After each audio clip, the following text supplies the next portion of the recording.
Hi, I'm Bart Reed. I'm the president of Progenesis. We're a human resource and organizational development firm that helps individual leaders and organizations thrive. We have had a great time with you these last few months talking about failure. I know that doesn't sound like a great topic to talk about, but just the comments and the feedback we've had have been great just to hear your stories about how this has been impacting you. And today is our final video in our F.A.I.L series. So we've talked about focus, we've talked about accountability, we've talked about intentionality, and today is all about the L, so stick around.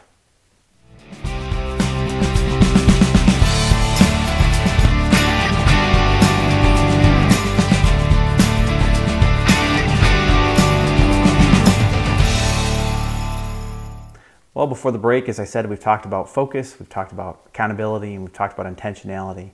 And today we're going to talk about the L. But before we do, just as a little self-disclosure, I used to be in Cub Scouts and Boy Scouts as some of my best times of my life. And you know, one of our things that I really enjoyed doing was going out and camping and building a campsite and from scratch. You had nothing there, you just had to go out and you had to build a site.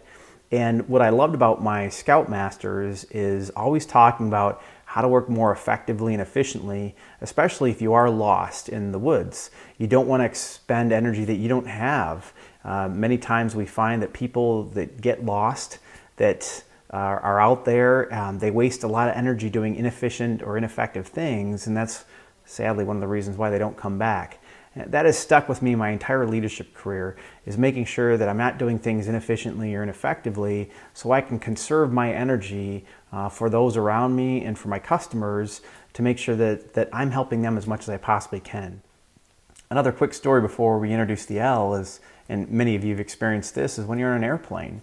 You go and you're sitting there right before the airplane takes off, and your steward or stewardess goes through a list of things that you're supposed to be doing in the case of emergency.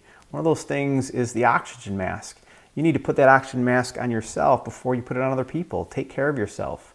The life vest, the seat belt, those are all things to be as efficient and as effective as possible, so if something does happen, you are ready and prepared. So what is that L? Well, that L is leverage.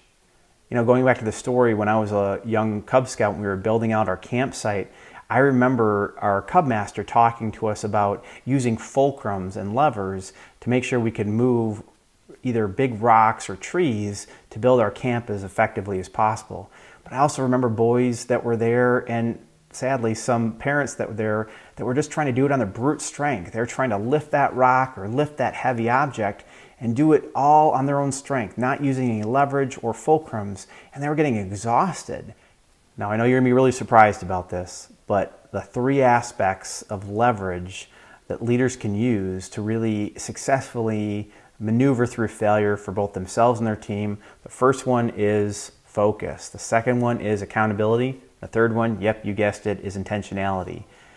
So you might be asking, well, Bart, how do I leverage my focus and my accountability and my intentionality? Well, practice. You know, just as I said earlier about the scouting event, it wasn't just me. We had a Scoutmaster, and that Scoutmaster taught us about fulcrums and levers.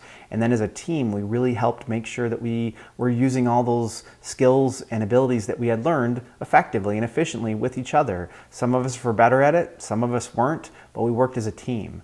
So when you think about focus, how do you help find other people around you that can help you focus more effectively? Or how can you be a person who can help others focus more effectively? When it comes to accountability, sadly still in this world that's a rough word, but there are people around that will help you be accountable to your actions and your words, and there are probably others that you can be accountable for as well. And then thirdly, intentional. What does it mean to live an intentional life? It means living a life on purpose. Remember what we said last time, it's putting all your chips in. And when people find other people around them that live that way, boy, it's just powerful. So focus, accountability, and intentionality are the ways in which a leader can leverage everything they have, their words, their actions, and their thoughts, to be successful during failure. Well, thank you so much for joining us. It is my hope that you've been able to really glean some information from these videos these last few months. You know, failure is something that's going to happen. It's inevitable. It's not an if, it's a when. But it's how you respond when that failure occurs that really separates out the rookies from the pros. I don't want you to be that scout leader who didn't teach his young scouts about fulcrums and levers, that he was working really inefficiently and ineffectively and was exhausting everybody. That doesn't have to happen. You can, through practice, be better at focusing, be better at accountability, be better at living intentionally and leading intentionally so that you and your team can really, really thrive as you go forward. Well, I'm grateful for you. Have a great day. I'm back from vacation next week, and from the feedback that we got a couple weeks ago, we've got a couple great video series coming up that I think you and your team are really going to truly love. Share these videos. Again, if you have any questions, please never hesitate to email me there at bart@progenesis.com. I'd love to talk with you, love to connect with you, love to hear how you're using these skills going forward. Have a great day. We'll talk to you soon.